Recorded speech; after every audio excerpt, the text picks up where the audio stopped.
नमस्कार दोस्तों, मैं सुनील चौरसिया। अब हम यहाँ बाल्यावस्था तक को कंप्लीट कर चुके थे। अवस्था में हमने वृद्धि और विकास को पढ़ लिया, शैशवावस्था को पढ़ लिया, बाल्यावस्था को पढ़ लिया और हम देखते हैं सामाजिक विकास को पढ़ लिया था और मानसिक विकास को भी पढ़ लिया।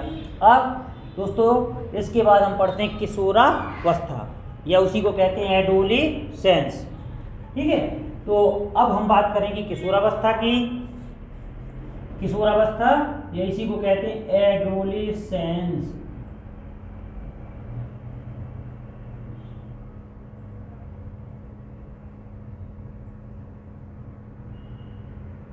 तो जब भी यहाँ अंग्रेजी की बात होगी तो अंग्रेजी में क्या कहते हैं किशोरावस्था को? एडोलेसेंस। तो हमने किशोरावस्था को पढ़ने जा रहे हैं। अब फिर वही क्वेश्चन बनता है कि जैसा कि हमने विभिन्न अवस्थाओं में पढ़ा है कि किशोरावस्था बाल विकास की कौन सी अवस्था है। किशोरावस्था बाल विकास की कौन सी अवस्था है, तो हमें तुरंत पता होना चाहिए कि विकास की बात होती है तो विकास की पहली अवस्था कौन सी है? गर्भावस्था। तो गर्भावस्था, शैशवावस्था, बाल्यावस्था, किशोरावस्था। यानी किशोरावस्था बाल विकास की कौन सी अवस्था है? चौथी। और यदि जन्म के उपरांत आता है तो तीसरी, है ना। इसी को क्या कहते हैं अंग्रेजी में? एडोलेसेंस। ठीक है, अब इसकी भी बात करेंगे, एडोलेसेंस की बात करेंगे। तो इसमें हम देखते हैं कहाँ से शुरू होती है? 12 से 18 वर्ष। ऑप्शन के ऊपर है 12 से 18 आ जाए, 12 से 19 आ जाए, तो इस प्रकार से हम देखते हैं। तो 12 से 18। अब यहाँ भी हम 12 से 15 की बात करेंगे। ठीक है, तो क्या हो जाएगी? प्रारंभिक किशोरावस्था। प्रारंभिक किशोरावस्था।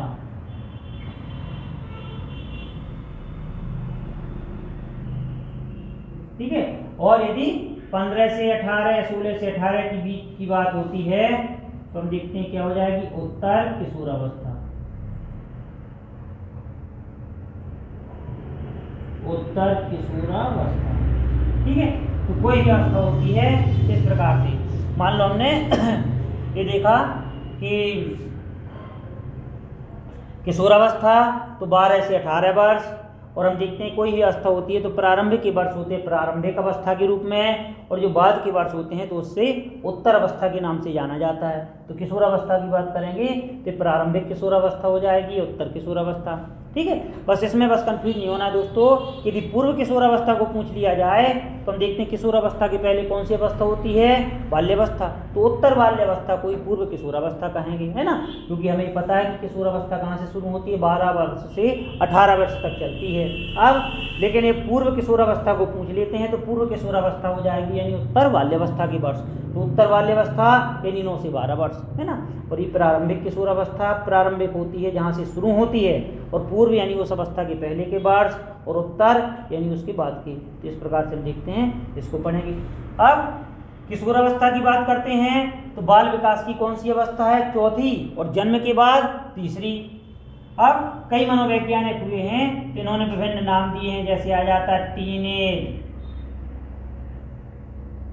ठीक है, टीनेज, यौवनावस्था,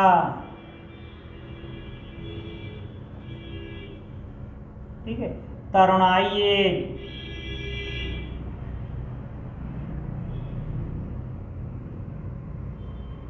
यौवन के वर्ष,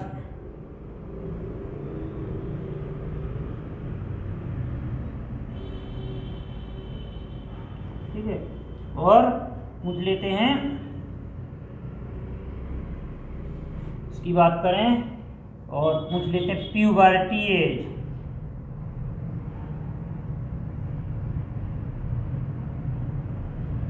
ठीक है, तो जैसे हमने दोस्तों बाल्यावस्था को पढ़ा था कि कई नामों से जाना जाता है, तो इसी प्रकार हम किशोरावस्था को भी पढ़ेंगे, जिन्हें कई उपनाम दे देते हैं। टीनेज। अब किशोरावस्था को टीनेज क्यों देते हैं? टीनेज नाम क्यों दे देते हैं? क्योंकि जितने भी हम देखते हैं 3 लगे हुए अंक आते हैं रोमन गिनती में, तो रोमन गिनती की बात करेंगे तो हम देखते हैं जितने भी 3 लगे हुए अंक आते हैं तो इसी अवस्था में आ जाते हैं, जैसे 13, 14, 15, 16, 17, 18, 19।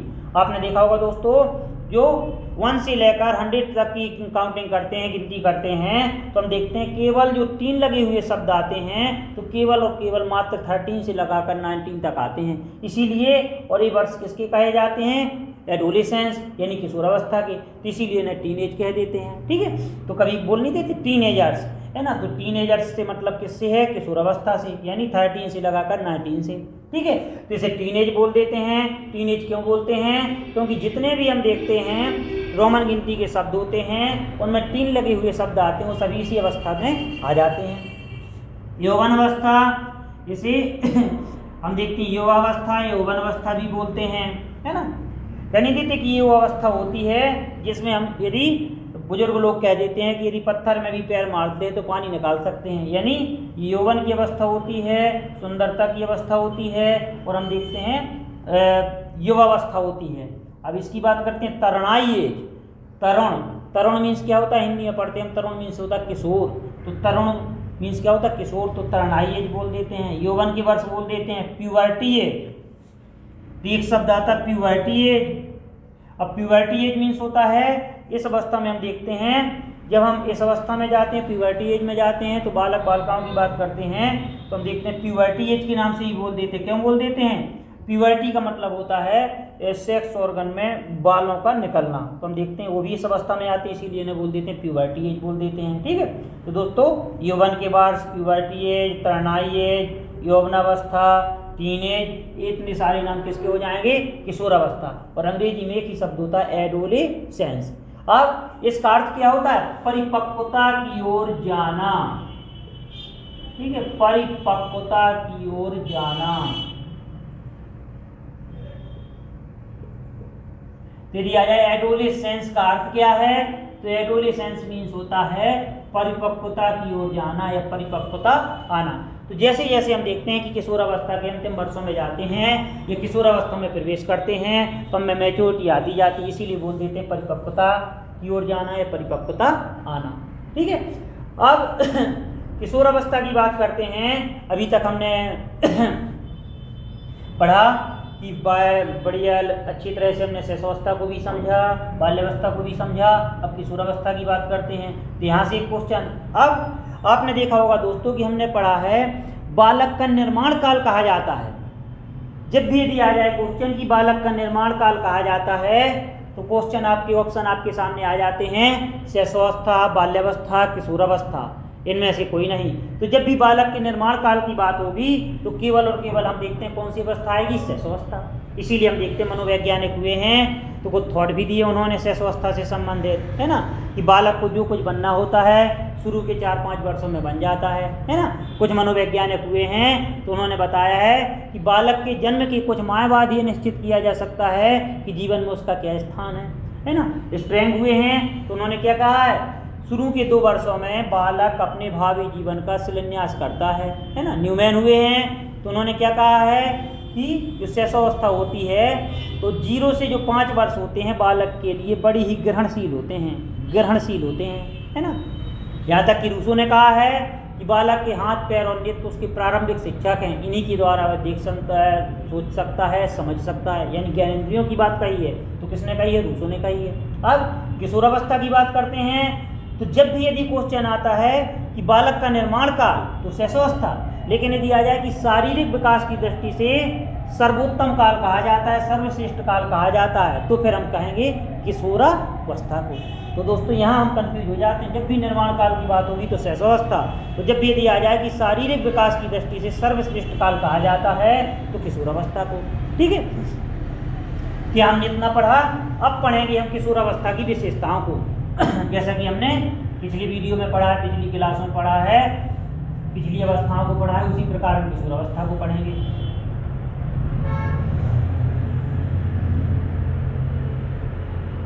ठीक है, तो किशोरावस्था की विशेषताएं,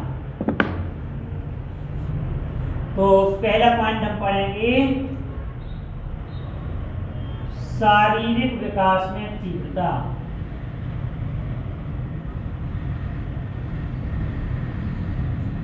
शारीरिक विकास में तीव्रता,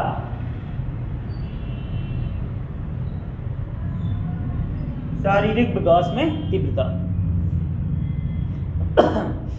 दोस्तों जो शारीरिक विकास की बात करते हैं तो हम देखते हैं कि किशोरावस्था में शारीरिक विकास में तीव्रता होती है, यानी शरीर का जो पूरी तरह से विकास हो जाता है। पहले पिछले वीडियो में भी हमने चर्चा की हुई है कि जब भी इसकी बात करेंगे शारीरिक विकास में तीव्रता, तो हम देखते हैं शैशवावस्था में भी होती है, किशोरावस्था में भी होती है, लेकिन यदि आ जाए शारीरिक विकास में स्थिरता तो किससे रिलेटेड हो जाएगी? बाल्यावस्था से।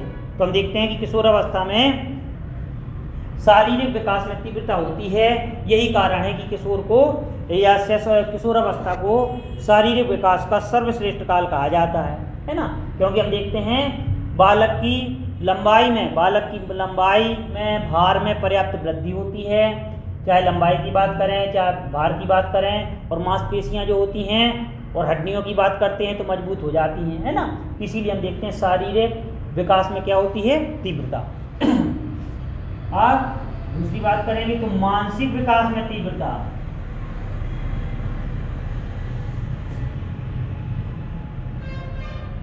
मानसिक विकास में तीव्रता,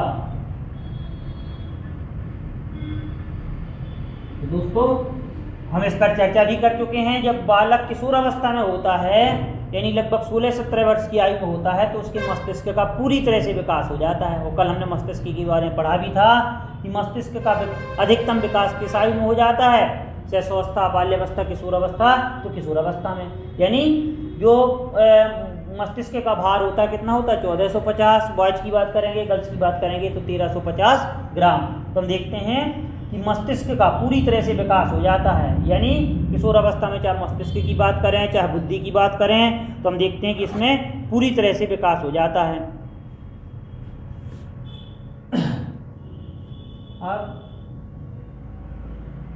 दिवा स्वप्न, एक क्वेश्चन आ जाता है, दिवा स्वप्न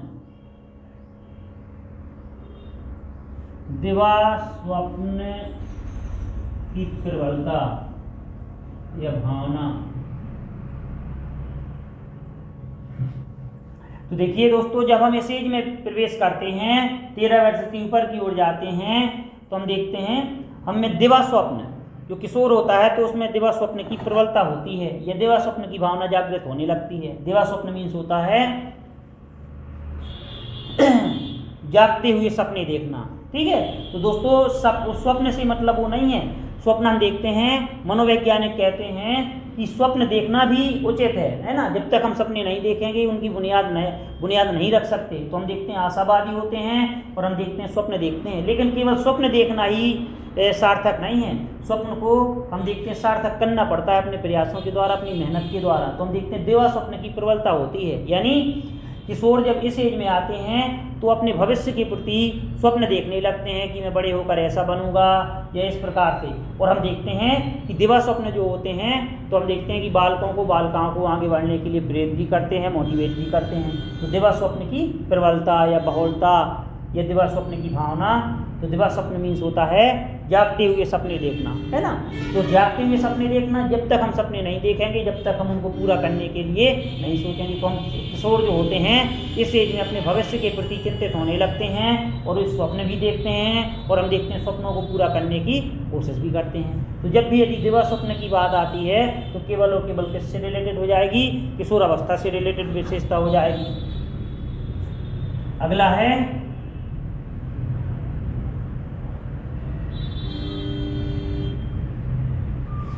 घनिष्ठ एवं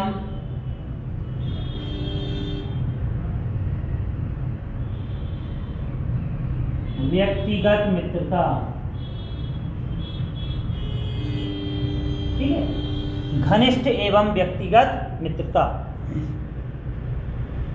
अब देखिए, अभी तक हम शैशवावस्था की बात करते आए हैं, बाल्यावस्था की बात करते आए हैं, तो हम देखते हैं बाल्यावस्था तक हमारे मित्र तो बहुत हो जाते हैं, और हम देखते हैं लेकिन किशोरावस्था तक आते आते हम देखते हैं हमारे मित्र बहुत होते हैं, लेकिन उनमें से कुछ मित्र ऐसे हो जाते हैं जिनसे हम अपनी प्राइवेसी रखते हैं या सीक्रेट रखते हैं। हमने देखते हैं कि हमारे मित्र तो बहुत होते हैं, लेकिन उनमें से कुछ मित्र ऐसे होते हैं, यानी 1 या 2 मित्र ऐसे होते हैं जिनसे अपना सीक्रेट बताते हैं। यानी इस अवस्था में बालक को इतना ज्ञान हो जाता है, इतना मैच्योर हो जाता है कि उसे पता होता है कि हमारे दोस्त तो बहुत हैं, लेकिन कुछ हमारे सीक्रेट दोस्त भी हैं जिससे हम उनसे प्राइवेसी सीक्रेट करते हैं और हम देखते हैं।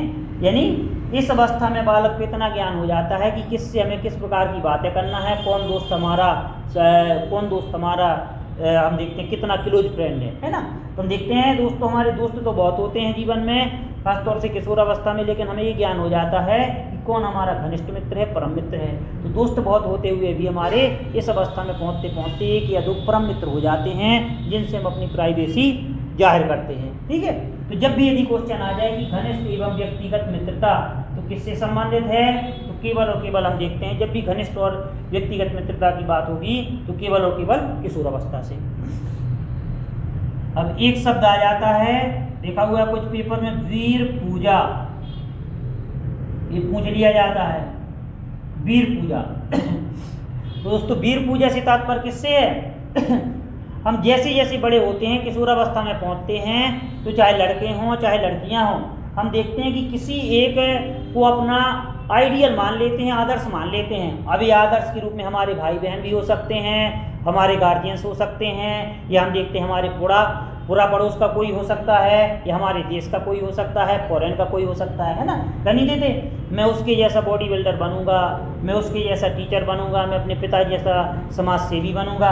यानी अपने जीवन में किसी को एक को आदर्श मान लेते हैं और उसी के पद चिन्हों पर चलते हैं। तो दोस्तों जब भी शिक्षा की बात करेंगे तो शिक्षा, वैसे तो मनुष्य एक सामाजिक प्राणी है, लेकिन जब शिक्षा की बात करते हैं तो हम देखते हैं कि मनुष्य अच्छी बातें भी सीखता है, समाज के द्वारा बुरी बातें भी सीखता है, लेकिन आदर्श किसको मानता है? जो हम देखते हैं जिसके पद चिन्हों पर हम चलते हैं और जिसको समाज में स्थान होता है, तो वही हमारा प्रेरणा स्रोत होता है। जैसे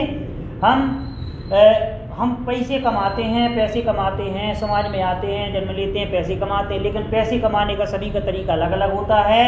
लेकिन कोई व्यक्ति है तो ऐसे कार्यों को करता है जिन्हें समाज मान्यता देता है, और कुछ व्यक्ति ऐसे कार्यों को करके धनोपार्जन करते हैं जिसे समाज मान्यता नहीं देता है। तो यहाँ वीर पूजा से तात्पर्य हम ऐसे व्यक्ति को आदर्श मानते हैं, आइडियल मानते हैं, जिसने समाज विरोधी कार्य न किए हों, अर्थात समाज के हित में जो कार्य करता है, तो ऐसे को हम प्रेरणा स्रोत मानते हैं और हम देखते हैं उसी के पद चिन्हों पर चलते हैं और हम उसी के कैरेक्टर को अपने आप में देखते हैं, झांकते हैं, क्या कमी हम में है, उस कमी की पूर्ति करते हैं ताकि हम उसके पद चिन्हों पर चल सकें। तो यहाँ वीर पूजा से तात्पर्य क्या होता है कि हमें इतना ज्ञान आ जाता है, इनमें इतनी मैच्योरिटी हो जाती है किशोर अवस्था में कि हमें किस प्रकार से हमें किस व्यक्ति को अपना आदर्श मानना है और उसके पद चिन्हों पर कैसे चलना है। ठीक है, तो यहाँ हम देखते हैं किसी एक को हम आइडियल मान लेते हैं और उसी के कार्यों का अनुसरण करते हैं, जीवन में उतारते हैं। ठीक है, अब अगली विशेषता को देखेंगे तो आ जाता है स्थिरता एवं समायोजन का अभाव। इससे मिलती जुलती विशेषता हमने जस्ट अपोजिट पढ़ी थी, किसमें? बाल्यावस्था में। बाल्यावस्था में क्या पढ़ा था कि संवेगों पर हम देखते हैं, संवेगों की बहुलता तो होती है संवेगों पर, लेकिन उसका कंट्रोल हो जाता है, वो दमन कर देता है। यानी जो समाज विरोधी होते हैं या समाज के हित में नहीं होते हैं, वो हम देखते हैं उन संवेगों का बालक दमन कर देता है। और यहाँ इसकी बात कर रहे हैं स्थिरता एवं समायोजन का अभाव। एक शब्द आया समायोजन, एडजस्टमेंट। अब समायोजन क्या कहता है? बदलते हुए वातावरण के प्रति अपने आप को एडेप्ट कर लेना, अनुकूलित कर लेना, वो कहलाता है समायोजन, है ना। और शिक्षा मनोविज्ञान की बात करते हैं तो शिक्षा मनोविज्ञान कहता है जो व्यक्ति जितना ज़्यादा शिक्षित होता है वह अपने आप को बदलते हुए एनवायरनमेंट के प्रति अपने आप को उतने जल्दी एडेप्ट कर लेता है, अनुकूलित कर लेता है, समायोजित कर लेता है, यानी परिस्थितियों से तालमेल बिठा लेना। अब यहाँ क्या होता है, क्योंकि हम देखते हैं कि किशोरावस्था में बालक में संवेगों की प्रबलता होती है, लेकिन हम देखते हैं कि मनोवैज्ञानिक कहते हैं कि उसमें बदलते हुए वातावरण के प्रति, एनवायरनमेंट के प्रति अपने आप को एडजस्ट नहीं कर पाता है, यानी समझौता नहीं कर पाता है, तालमेल नहीं बिठा पाता है। और इसीलिए हम देखते हैं जब भी यदि आ जाए क्वेश्चन की स्थिरता एवं समायोजन का अभाव, तो केवल और केवल किस अवस्था से संबंधित विशेषता है? किशोर अवस्था से। क्योंकि किशोर जो होता है उसका व्यवहार हम देखते हैं भिन्न होता है, और हम देखते हैं वो नहीं चाहता कि उसको बार बार समझाइश का सामना करना पड़े। आपने देखा होगा कि उसके मम्मी पापा कुरीतियों के प्रति कि बेटा आप बाहर जा रहे हो अगरबत्ती लगा के जाओ, दादी जी के पैर छू के जाओ, इन सब कुरीतियों को नहीं मानता है और इन पर हम देखते हैं अपने आप को अलग करना चाहता है, यानी बदलते हुए वातावरण के प्रति और उसके वातावरण में उसका जो एनवायरनमेंट होता है उसमें अंतर होता है, तो हम देखते हैं अपने आप को समायोजित नहीं कर पाता है। इसलिए हम देखते हैं जब भी यदि आ जाए कि स्थिरता एवं समायोजन का अभाव, तो किशोरावस्था की ये भी मुख्य विशेषता होती है ना। एक और पूछ लेते हैं, व्यवहार में भिन्नता।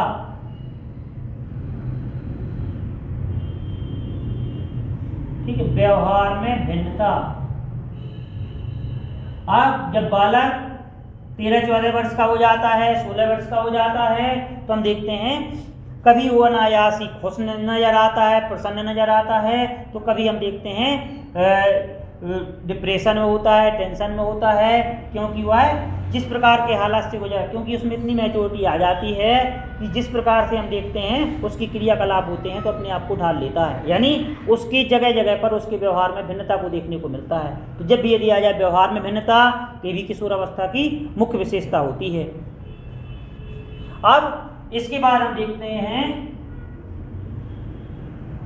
स्वतंत्रता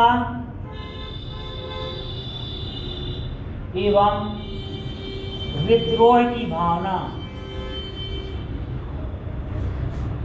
स्वतंत्रता एवं विद्रोह की भावना।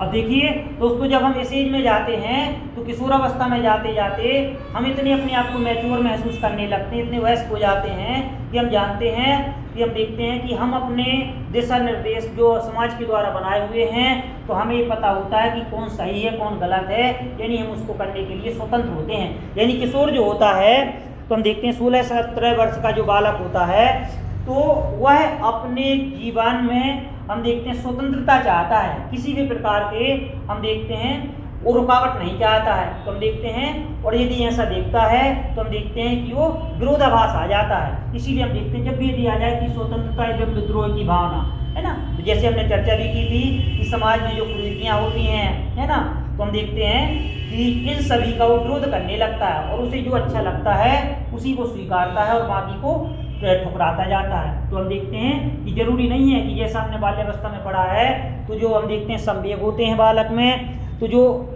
संवेग ऐसे होते हैं कि जो हम देखते हैं हित में नहीं होते हैं, तो माता पिता समझाइश दे देते हैं और हम देखते हैं कि बालक जो होता है उन संवेगों का दमन कर देता है। लेकिन इसमें क्या होता है, किशोर जो होता है तो स्वतंत्र जीवन व्यतीत करना चाहता है, वो चाहता है कि जो मेरे द्वारा किया गया फैसला है या किया गया कार्य है, तो हम देखते हैं उस पर अडिग रहता है और फिर वो चाहे अच्छा हो या बुरा हो उसी को महत्व देता है। तो हम देखते वो नहीं चाहता कि मेरे विभिन्न फैसलों पे, मेरे विभिन्न कार्यों पे किसी भी प्रकार का विरोधाभास प्रकट किया जाए। तो हम देखते हैं वह अंधविश्वासों की बात करते हैं जो समाज में विद्यमान रहते हैं, तो उनसे मुक्ति चाहता है और स्वतंत्र जीवन व्यतीत करने के लिए तैयार रहता है। ठीक है, तो दोस्तों स्वतंत्रता एवं विद्रोह की भावना जब भी आ जाए तो केवल और केवल किससे संबंधित है, किशोरावस्था से।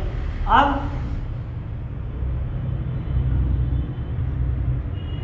कामुकता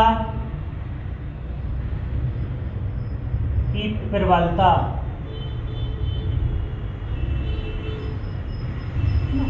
तो अभी हमने बाल्यावस्था में पढ़ा था, जो कामुकता की बात होगी तो हम देखते हैं कि कामुकता क्या होती है, कामुकता की न्यूनता होती है। और जब भी यदि क्वेश्चन आ जाए कि सुप्तावस्था का काल कहा जाता है तो केवल और केवल बाल्यावस्था को, लेकिन शैशवावस्था की बात होगी तो शैशवावस्था में भी कामुकता की भावना होती है।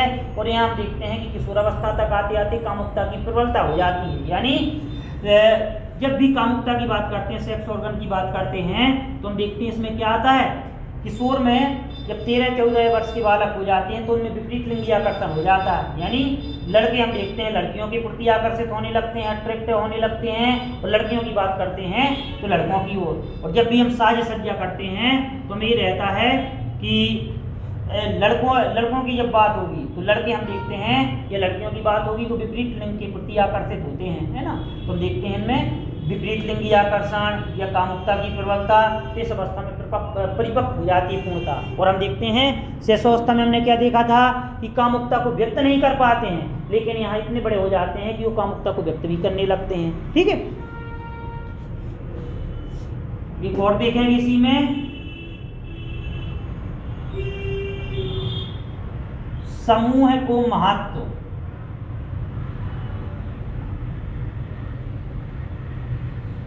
देखिए, तो हमने पहले भी पढ़ा हुआ है बाल्यावस्था में कि बालक टोली में रहना प्रारंभ कर देता है। तो जब भी यदि आ जाए कि टोली का निर्माण किस अवस्था की विशेषता है, तो टोली का निर्माण तो होने लगता है हम देखते हैं बाल्यावस्था से ही, लेकिन हम देखते हैं कि समूह को महत्व किस में रहने लगता है, तो किशोरावस्था में। अब दोस्तों आपने भी देखा होगा कि जब बालक बड़ा होता है, 16-17 वर्ष का हो जाता है, यानी 10वीं-11वीं में वो प्रवेश करता है, तो हम देखते हैं यदि उसके जो समूह के विचार होते हैं, और हम देखते हैं समूह की बात करेंगे तो उसके क्लास फेलो की बात करें, क्लासमेट की बात करें, हम देखते हैं उसके जो दोस्त होते हैं, साथ में पढ़ते हैं, तो हम देखते हैं यदि उनके विचार और गार्जियंस के विचार में भिन्नता होती है, तो दोनों की जब हम देखते हैं कंपैरिजन करता है बालक, तो हम देखते हैं कि समूह को ज़्यादा महत्व देता है, किसकी तुलना में, अपने गार्जियंस की तुलना में, अपने माता पिता की तुलना में। तो हम देखते हैं जब भी बालक जिस समूह में रहता है, और हम देखते हैं कि माता पिता या परिवार की बात करते हैं, तो जब दोनों के विचारों में भिन्नता होती है, तो हम देखते हैं कि महत्वता किसको देता है बालक, समूह को महत्व देता है। क्यों? क्योंकि हम देखते हैं इसमें पूरी तरह से हम देखते हैं सक्रिय सामाजिकता की भावना का विकास होने लगता है। दोस्तों कई बार क्वेश्चन आ जाता है कि बालक में सामाजिकता की भावना का विकास होने लगता है तो केवल और केवल बाल्यावस्था, लेकिन यदि एक शब्द लग जाए कि सक्रिय सामाजिकता की भावना का विकास, तो सक्रिय सामाजिकता की भावना का विकास यानी किशोरावस्था में होने लगता है। ठीक है, तो इस पॉइंट को भी हम लिख सकते हैं, ये तो समूह को महत्व हो गया। अब अगला पॉइंट लिख सकते हैं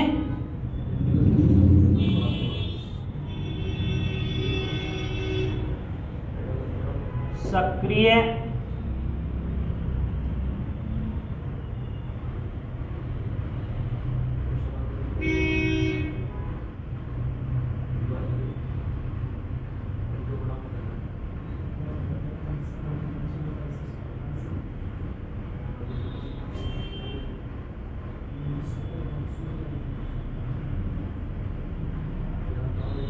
सक्रिय सामाजिकता की भावना का विकास, तो हम देखते हैं फिर ये केवल और केवल किससे रिलेटेड हो जाएगा, किशोरावस्था।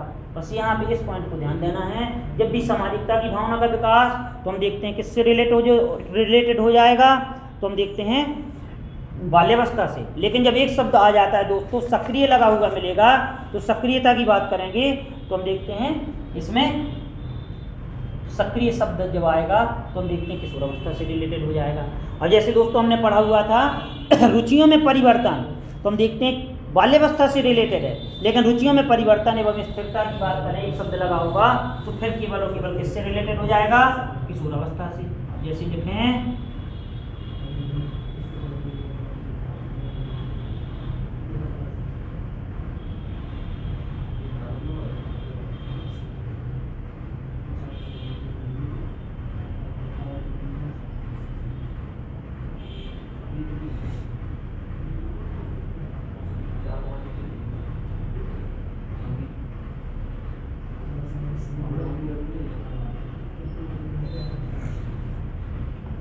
रुचियों में परिवर्तन एवं स्थिरता, रुचियों में परिवर्तन एवं स्थिरता।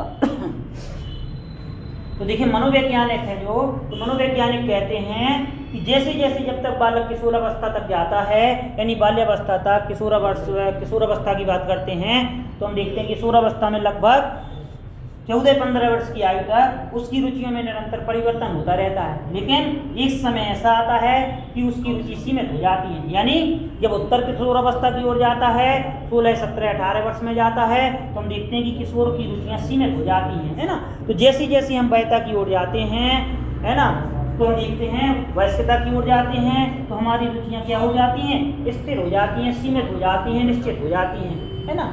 तो इस प्रकार से हम देखते हैं क्वेश्चन यदि आएगा कि रुचियों में परिवर्तन, तो केवल और केवल बाल्यावस्था से रिलेटेड है, लेकिन रुचियों में परिवर्तन एवं एक शब्द लिखा होगा स्थिरता, तो हम देखते हैं फिर किससे रिलेटेड विशेषता बन जाएगी, किशोरावस्था से, है ना। जैसा कि इसको हमने पढ़ा था सामाजिकता और सक्रिय सामाजिकता। तो इस प्रकार से रुचियों के बारे में हमने वैसे भी पढ़ चुके हैं। तो दोस्तों बताओ रुचियाँ क्या होती हैं? रुचि जन्मजात योग्यता है, अर्जित योग्यता है।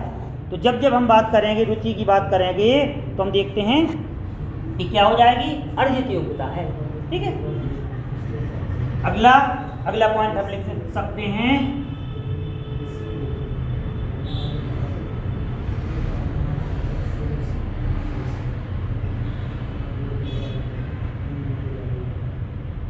अपराध प्रवृत्ति का विकास।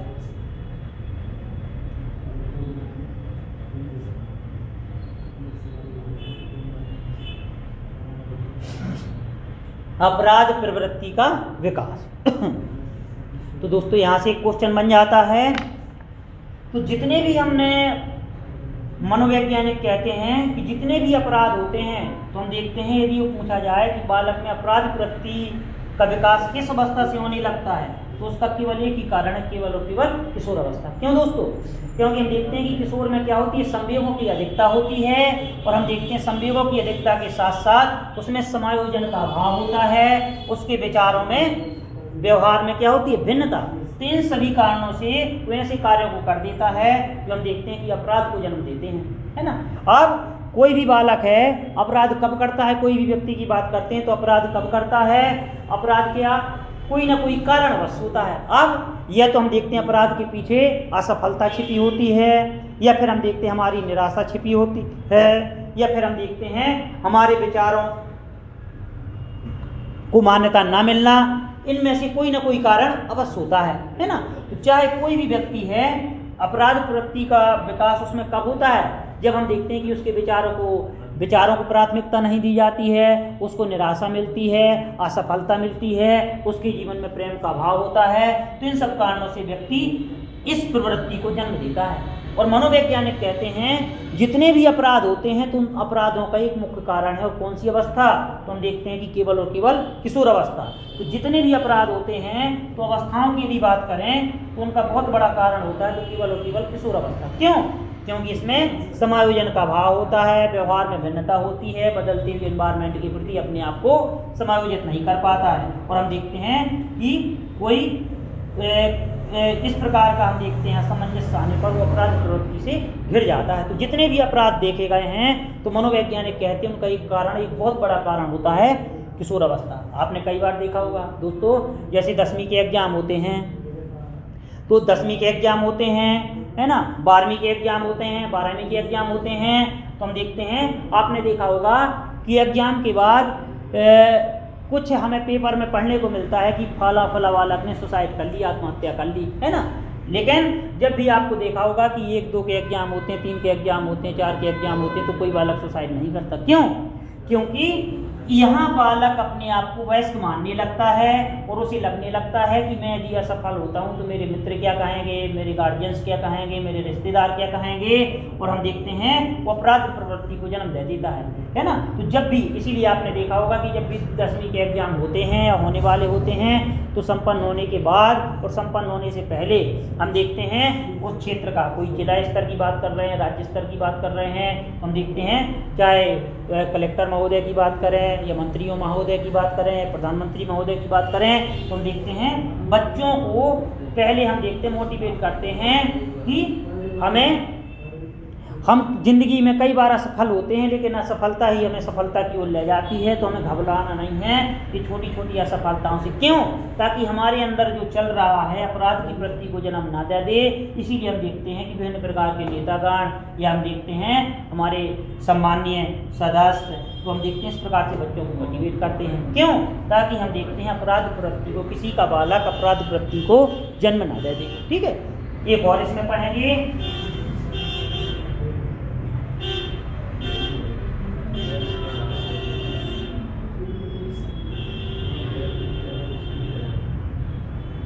व्यवसाय का चुनाव। व्यवसाय का चुनाव। अब व्यवसाय की बात करते हैं तो हम देखते हैं कि जब हम 16-17 वर्ष में हो जाते हैं, किशोर अवस्था की बात करते हैं, तो हम अपने भविष्य के प्रति चिंतित होने लगते हैं। और हम देखते हैं, आपने देखा होगा बालक 10वीं में प्रवेश करता है तो उसके बाद उसे लगने लगता है कि मैं कौन से क्षेत्र में जाऊं, मैं साइंस को चुनूं, मैथ को चुनूं, आर्ट को चुनूं, या फिर हम देखते हैं कोई और सब्जेक्ट चुनूं। क्यों? क्योंकि वो उसके अपने भविष्य के प्रति आशान्वित होने लगता है और उसे लगने लगता है कि मैं बड़ा होकर क्या करूँगा। तो हम देखते हैं अपने व्यवसाय के प्रति चिंतित रहता है। तो दोस्तों ये थी किशोर अवस्था की विशेषताएं, है ना। तो इन सभी को हमें पढ़ लेना है। कुछ हैं जो पूछी जाती हैं, जैसे आ जाए कि दिवा स्वप्न की बहुलता, है ना, या घनिष्ठ एवं व्यक्तिगत मित्रता, वीर पूजा, है ना। तो इस प्रकार से हम देखते हैं सक्रिय सामाजिकता, अपराध प्रवृत्ति, स्वतंत्रता एवं विद्रोह की भावना। तो ये सब पूछ लेते हैं कि किससे रिलेटेड है। तो केवल और केवल हम देखते हैं किससे रिलेटेड है, किशोर अवस्था से। एक बार और फोकस कर लें 2 मिनट के लिए। किशोर अवस्था की बात करें तो अंग्रेजी में क्या कहते हैं, एडोलेसेंस। और एडोलेसेंस का अर्थ क्या होता है, परिपक्वता की ओर जाना या परिपक्वता आना। किशोर अवस्था को किन नामों से जाना जाता है, बाल विकास की कौन सी अवस्था है या मानव विकास की कौन सी अवस्था है ना। और हम देखते हैं किशोर अवस्था की विशेषता। तो आज के वीडियो में इतना ही। ये हमने पढ़ा किशोर अवस्था को, इसके बाद अगली क्लास में इससे आगे की ओर पढ़ेंगे। धन्यवाद।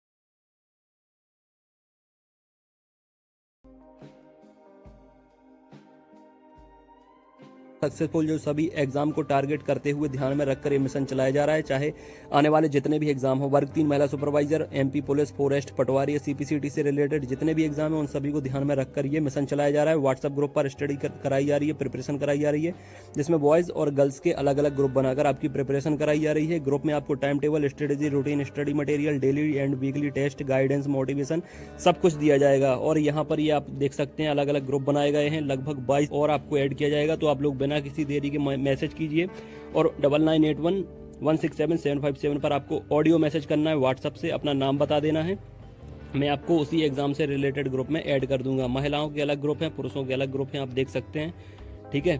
और इसके साथ साथ strategy, routine, syllabus, complete plan आपकी स्टडी के लिए, ताकि आप लोग बेस्ट रैंक हासिल कर सको यहाँ पर, ठीक है। आपकी तैयारी के साथ ही आपको पता लग जाता है कि आप अब अच्छी मेरिट हासिल करने वाले हो, क्योंकि यहाँ पर आपको टाइम टेबल दिया जाता है। हर एग्जाम का अलग टाइम टेबल होता है जो 7 दिन में बदलता रहता है। जुड़ने से आपको फायदा क्या मिलेगा, time table, strategy, routine, study material, daily weekly test, guidance, motivation सब आपको मिलता रहेगा। जुड़ने के लिए आपको 99811677 और 757 ये व्हाट्सअप नंबर है, इस पर आपको ऑडियो से नाम बता देना है अपना और किस एग्जाम के लिए आपको जुड़ना है वो भी मुझे बता देंगे, तो मैं आपको जोड़ लूंगा।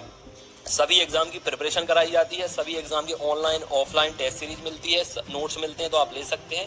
ये सारा कुछ आप देख सकते हैं। कम से कम 1000 से ज़्यादा स्टूडेंट वर्ग 3 की प्रिपरेशन लगातार कर रहे हैं, जिनने नोट्स मंगाए हैं। 5000 से ज़्यादा स्टूडेंट मेल और फीमेल ग्रुप में जुड़े हैं। खासकर एमपीटीईटी के लिए टाइम टेबल दिया गया है उन्हें, और एमपीटीईटी के लिए जो स्पेशल नोट्स बनाए गए हैं, पीईबी जो सिलेबस है उसके हिसाब से उसको लेकर पढ़ना आप जरूर शुरू करें, क्योंकि उससे पीईबी सिलेबस पूरा कंप्लीट कवर किया गया है। मार्केट में ऐसी कोई बुक नहीं है जो सिलेबस को कवर करे और इतना बेहतरीन स्टडी मटेरियल आपको दिया जाए, जिसमें शानदार पेडागोजी भी दी गई है जो 15 नंबर की आने वाली है, और बाकी आपका जो 15 नंबर का अलग पार्ट है वो भी इसमें अच्छे से कवर आपका हो जाएगा।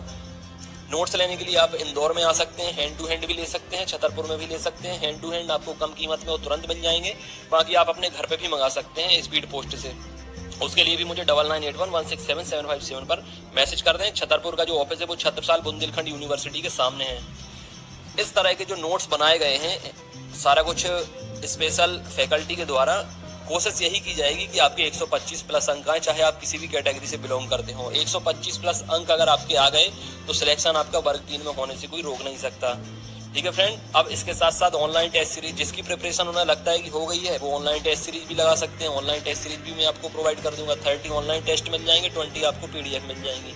ये ऑफिस है हमारे छतरपुर का। यहाँ पर ये आपका चैनल है। प्यार देने के लिए, सपोर्ट देने के लिए बहुत बहुत शुक्रिया आपका। चैनल को सब्सक्राइब कर सकते हैं, जुड़ सकते हैं जितने भी नए मेंबर हैं, और पुराने मेंबर को परिवार का हिस्सा बनने के लिए शुक्रिया फ्रेंड्स। अपनी सेहत का ख्याल रखें, कोरोना से बच कर रहें। God bless you, all the best and take care.